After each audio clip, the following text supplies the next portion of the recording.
എക്സലിൻ്റെ ഏറ്റവും ഫേവറേറ്റ് ഫംഗ്ഷനാണ് VLOOKUP function അഥവാ VLOOKUP ഫോർമുല. പക്ഷേ ഇപ്പോൾ കുറച്ചായിട്ട് VLOOKUP ഫംഗ്ഷൻ ഞാൻ ഉപയോഗിക്കാറേയില്ല. ഇൻഡെക്സ് മാച്ച് ഫോർമുല ആയിരിക്കും. നോ, ഒന്നിൽ VLOOKUP അല്ലെങ്കിൽ ഇൻഡെക്സ് മാച്ച്. ഇത് രണ്ടും ഇല്ലാതെ എങ്ങനെ വെർട്ടിക്കൽ ലുക്കപ്പ് ചെയ്യുന്നു? വെർട്ടിക്കൽ ലുക്കപ്പ് ചെയ്യേണ്ട സാഹചര്യം വരുമ്പോഴേ അവിടെ VLOOKUPനും ഇൻഡെക്സ് മാച്ചിനും പകരം ഞാൻ ഉപയോഗിക്കുന്നത് XLOOKUP ഫംഗ്ഷനാണ്. എന്താ കാര്യം നോക്കാം. VLOOKUP ഫംഗ്ഷന് പകരം XLOOKUP ഫംഗ്ഷൻ ഉപയോഗിച്ച് തുടങ്ങാനുള്ള പല കാരണങ്ങളിൽ ആദ്യത്തേത് XLOOKUP ഫംഗ്ഷൻ VLOOKUP ഫംഗ്ഷനേക്കാൾ ഉപയോഗിക്കാൻ എളുപ്പമാണ്. അതിൻ്റെ ഉദാഹരണം നോക്കാം. ഇവിടെ കൊടുത്തിട്ടുള്ള ടേബിൾ നോക്കാം. ഒരു കമ്പനിയിൽ വർക്ക് ചെയ്യുന്ന കുറച്ച് ആളുകളുടെ ഡീറ്റെയിൽസ് ആണ് ഈ കാണുന്നത്. ആദ്യത്തെ കോളത്തിൽ എംപ്ലോയി ID, രണ്ടാമത്തെ കോളത്തിൽ എംപ്ലോയിയുടെ പേര്, മൂന്നാമത്തെ കോളത്തിൽ ഫോൺ നമ്പർ, നാലാമത്തെ കോളത്തിൽ മെയിൽ ID, അഞ്ചാമത്തെ കോളത്തിൽ ഡിപ്പാർട്ട്മെൻറ്റ്. ഇനി ഇവിടെ കൊടുത്തിട്ടുള്ള എംപ്ലോയി ഐഡിക്ക് കറസ്പോണ്ടിങ് ആയിട്ടുള്ള മെയിൽ ID ഈ ടേബിളിൽ നിന്ന് കണ്ടെത്താനായിട്ട് ആദ്യം VLOOKUP ഫംഗ്ഷൻ ഉപയോഗിക്കുന്നു.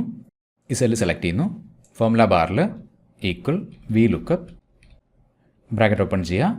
VLOOKUP ഫംഗ്ഷനുള്ളിലെ ഒന്നാമത്തെ argument lookup value, employee ID ആണ് ലുക്കപ്പ് വാല്യൂ, കോമ രണ്ടാമത്തെ ആർഗ്യുമെൻറ്റ് ടേബിൾ അറേ, ഈ ടേബിൾ സെലക്ട് ചെയ്യുക, കോമ മൂന്നാമത്തെ ആർഗ്യുമെൻറ്റ് കോളം ഇൻഡെക്സ് നമ്പർ.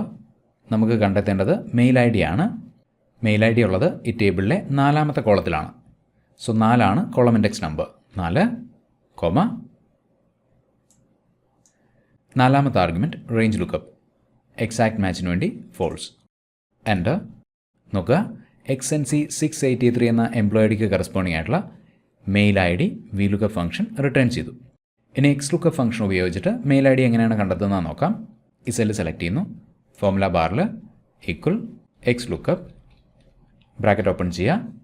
ഒന്നാമത്തെ argument lookup value, employee ID ആണ് ലുക്കപ്പ് വാല്യൂ, കോമ രണ്ടാമത്തെ ആർഗ്യുമെൻറ്റ് ലുക്കപ്പ് അറേ. ഈ എംപ്ലോയി ID സെർച്ച് ചെയ്യേണ്ടത് എംപ്ലോയി IDs കൊടുത്തിട്ടുള്ള ഈ കാണുന്ന സെല്ലുകളിലാണ്, കോമ മൂന്നാമത്തെ ആർഗ്യുമെൻറ്റ് റിട്ടേൺ അറേ. നമുക്ക് വേണ്ടത് മെയിൽ ID ആണ്. മെയിൽ IDകൾ കൊടുത്തിട്ടുള്ളത് ഈ കാണുന്ന കോളത്തിലാണ്. എൻ്റർ. നോക്കുക, XNC 683ക്ക് കറസ്പോണ്ടിങ് ആയിട്ടുള്ള മെയിൽ ID ഇവിടെ കിട്ടി. ഇനി എംപ്ലോയി ID ഞാനൊന്ന് ചേഞ്ച് ചെയ്യുന്നു. നോക്കുക, അതിനനുസരിച്ച് രണ്ട് ഫോർമുലകളും റിട്ടേൺ ചെയ്യുന്ന റിസൾട്ട് അപ്ഡേറ്റ് ചെയ്യപ്പെട്ടത് കാണും. ഇനി ഈ ഫോർമുലകൾ തമ്മിലുള്ള ഡിഫറൻസ് നോക്കുക. VLOOKUP ഫംഗ്ഷനുള്ളിൽ മെയിൽ ID കണ്ടെത്താനായിട്ട് നമ്മൾ 4 ആർഗ്യുമെൻറ്റുകളാണ് ഉപയോഗിച്ചത്. Lookup value, table array, column index number, range lookup. അതേസമയം XLOOKUP ഫംഗ്ഷൻ നോക്കുക, മെയിൽ ID കണ്ടെത്താനായിട്ട് 3 ആർഗ്യുമെൻറ്റുകൾ മാത്രമാണ് XLOOKUP ഫംഗ്ഷനിൽ നമുക്ക് ഉപയോഗിക്കേണ്ടി വന്നത്. Lookup value, lookup array, return array. XLOOKUP function VLOOKUP ഫംഗ്ഷനേക്കാൾ ഉപയോഗിക്കാൻ എളുപ്പമാണെന്ന് പറഞ്ഞതിനുള്ള കാരണം ഫംഗ്ഷനുള്ളിൽ ഉപയോഗിക്കേണ്ടി വരുന്ന ആർഗ്യുമെൻറ്റുകളുടെ എണ്ണമാണ്. XLOOKUP ഫംഗ്ഷന് ലെഫ്റ്റ് സൈഡിലേക്ക് ലുക്കപ്പ് ചെയ്യാൻ സാധിക്കും. VLOOKUP ഫംഗ്ഷൻ ഉപയോഗിച്ചിട്ടുള്ളവർക്കറിയാം, VLOOKUP ഫംഗ്ഷന് ഒരു ടേബിളിൻ്റെ വലതുവശത്തേക്ക് മാത്രമേ ലുക്കപ്പ് ചെയ്യാൻ സാധിക്കൂ. അതേസമയം XLOOKUP ഫംഗ്ഷന് വലതുവശത്തേക്കും ഇടതുവശത്തേക്കും ലുക്കപ്പ് ചെയ്യാൻ സാധിക്കും. ഈ കാണുന്ന മെയിൽ IDക്ക് കറസ്പോണ്ടിങ് ആയിട്ടുള്ള എംപ്ലോയിയുടെ പേര് XLOOKUP ഫംഗ്ഷൻ ഉപയോഗിച്ചിട്ട് ഈ ടേബിളിൽ നിന്ന് എങ്ങനെയാണ് കണ്ടെത്തുന്നത് നോക്കാം. ഫോർമുല ബാറിൽ ഈക്വൽ XLOOKUP ബ്രാക്കറ്റ് ഓപ്പൺ ചെയ്യുക. ലുക്കപ്പ് വാല്യൂ, മെയിൽ ID ആണ് lookup value, comma lookup array. Mail ID search ചെയ്യേണ്ടത് മെയിൽ IDകൾ കൊടുത്തിട്ടുള്ള കോളത്തിലാണ്, കോമ റിട്ടേൺ അറേ. നമുക്ക് വേണ്ടത് എംപ്ലോയിയുടെ പേരാണ്. എംപ്ലോയി നെയിംസ് കൊടുത്തിട്ടുള്ള സെല്ലുകൾ സെലക്ട് ചെയ്യുക. Enter.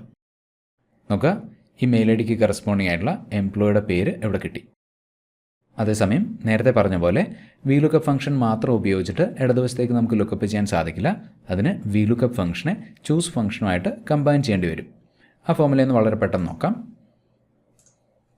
Equal VLOOKUP bracket open ചെയ്യുക.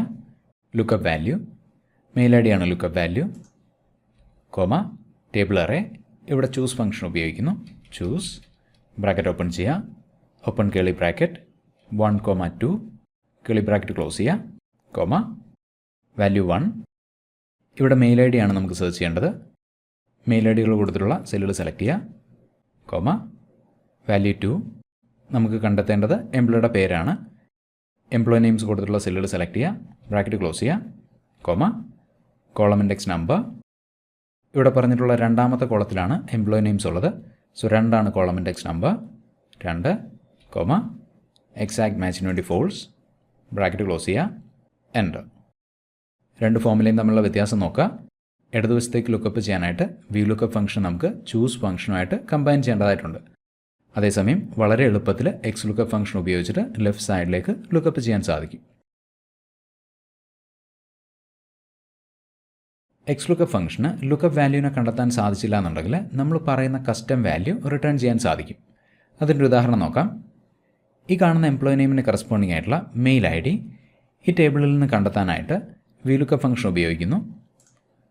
ഫോർമുല ബാറിൽ ഈക്വൽ VLOOKUP, ബ്രാക്കറ്റ് ഓപ്പൺ ചെയ്യുക, ലുക്കപ്പ് വാല്യൂ, എംപ്ലോയി നെയിമാണ് lookup value, comma table array.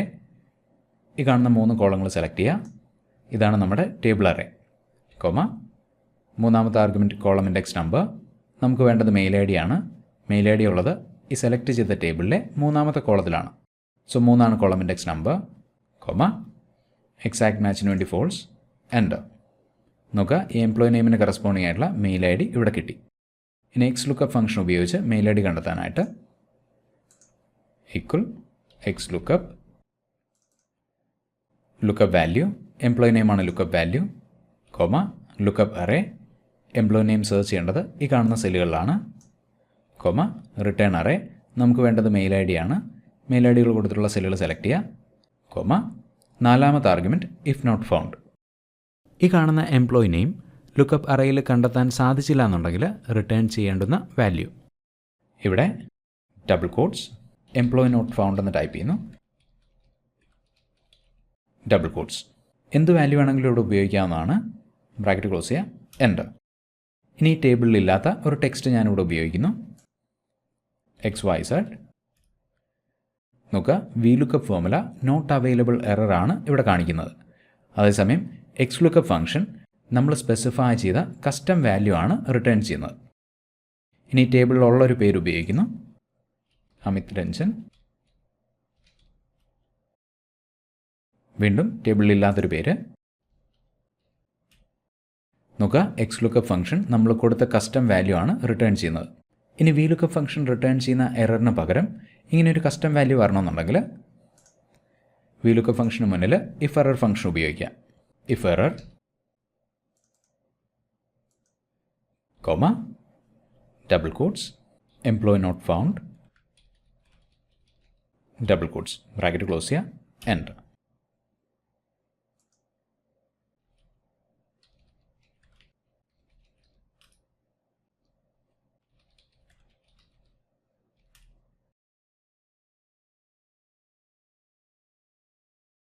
VLOOKUP ഫംഗ്ഷന് പകരം XLOOKUP ഫംഗ്ഷൻ ഉപയോഗിക്കാനുള്ള മറ്റൊരു കാരണം കൂടി, XLOOKUP ഫംഗ്ഷന് മൾട്ടിപ്പിൾ വാല്യൂസ് റിട്ടേൺ ചെയ്യാൻ സാധിക്കും. ഈ ടേബിളിൽ നിന്ന് ടോണി എന്ന വിദ്യാർത്ഥിയുടെ ഇംഗ്ലീഷ്, കമ്പ്യൂട്ടർ, മാത്സ് എന്നീ എക്സാംസിൻ്റെ മാർക്കുകൾ ഒരൊറ്റ ഫോമുല ഉപയോഗിച്ചിട്ട് ഈ കാണുന്ന സെല്ലുകളിലേക്ക് കിട്ടാനായിട്ട് ഈ സെല്ല് സെലക്ട് ചെയ്യുന്നു. ഫോമുല ബാറിൽ ഈക്വൽ XLOOKUP, ബ്രാക്കറ്റ് ഓപ്പൺ ചെയ്യുക, ലുക്കപ്പ് വാല്യൂ, വിദ്യാർത്ഥിയുടെ പേരാണ് lookup value, comma lookup array. ഈ പേര് സെർച്ച് ചെയ്യേണ്ടത് വിദ്യാർത്ഥികളുടെ പേരുകൾ കൊടുത്തിട്ടുള്ള സെല്ലുകളിലാണ്, കോമ റിട്ടേൺ അറേ. മാർക്കുകൾ കൊടുത്തിട്ടുള്ള സെല്ലുകൾ സെലക്ട് ചെയ്യുക, എൻ്റർ. നോക്കുക, ഒരൊറ്റ ഫോമുല ഈ 3 സെല്ലുകളിലേക്ക് 3 വാല്യൂസ് റിട്ടേൺ ചെയ്യുന്ന കാണാം. ഇനി വിദ്യാർത്ഥിയുടെ പേര് ചേഞ്ച് ചെയ്യുന്നു, ജോൺ. അതിനനുസരിച്ച് റിസൾട്ട്സ് അപ്ഡേറ്റ് ചെയ്യപ്പെട്ടു.